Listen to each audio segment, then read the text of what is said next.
ইরানের বিরুদ্ধে সামরিক অভিযান অব্যাহত রাখার ক্ষেত্রে প্রেসিডেন্ট ডোনাল্ড ট্রাম্পের ক্ষমতা সীমিত করতে একটি প্রস্তাব পাশ করেছে যুক্তরাষ্ট্রের প্রতিনিধি পরিষদ। স্থানীয় সময় ৩ জুন ডেমোক্র্যাটদের আনা ওয়ার পাওয়ার্স প্রস্তাবটি ২১৫-২০৮ ভোটে অনুমোদন পায়।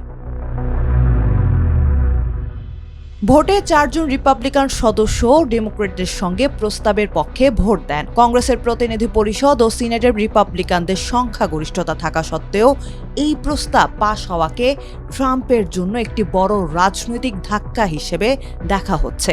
তবে এটি এখনও সিনেটের অনুমোদনের অপেক্ষায় রয়েছে। ব্রিটিশ সংবাদ সংস্থা বিবিসি এই তথ্য জানিয়েছে।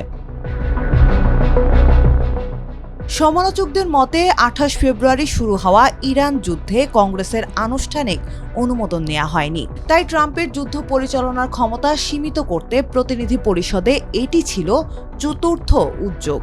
তবে প্রস্তাবটি আইন হতে হলে রিপাবলিকান নিয়ন্ত্রিত সিনেটেও পাশ হতে হবে। আর সিনেটে পাশ হলেও ইরানের বিরুদ্ধে চলমান সামরিক অভিযান পুরোপুরি বন্ধ হবে কিনা তা এখনও অনিশ্চিত। কারণ ট্রাম্প চাইলে এতে ভেটো দিতে পারবেন। সেক্ষেত্রে তার ভেটো বাতিল করতে কংগ্রেসের ২ কক্ষে ২/৩ সদস্যের সমর্থন প্রয়োজন হবে। এর আগে গত মে মাসে সিনেটেও একই ধরনের একটি প্রস্তাব উত্থাপন করা হয়েছিল। তবে ৭ বার চেষ্টা করেও সেটি এখনও পূর্ণাঙ্গ ভোটাভুটির পর্যায়ে পৌঁছাতে পারেনি।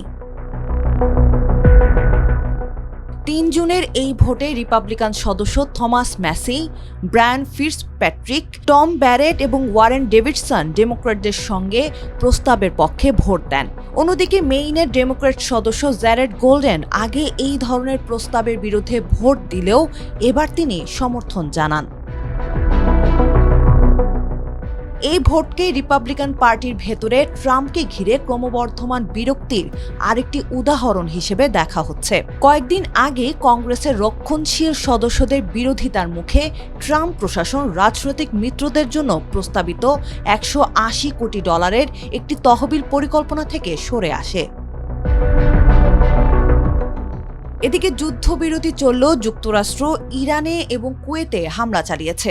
তবে ট্রাম্প দাবি করেছেন যুদ্ধ অবসানের আলোচনা খুব ভালো এগোচ্ছে এবং চলতি সপ্তাহেই চুক্তি হতে পারে। হোয়াইট হাউসের সাংবাদিকদের তিনি বলেন, তারা জোরালো আঘাত হানলেও বেশিরভাগ সদস্যই সবাইকে হত্যা না করে চুক্তির মাধ্যমে দ্রুত সংঘাতের অবসান চান।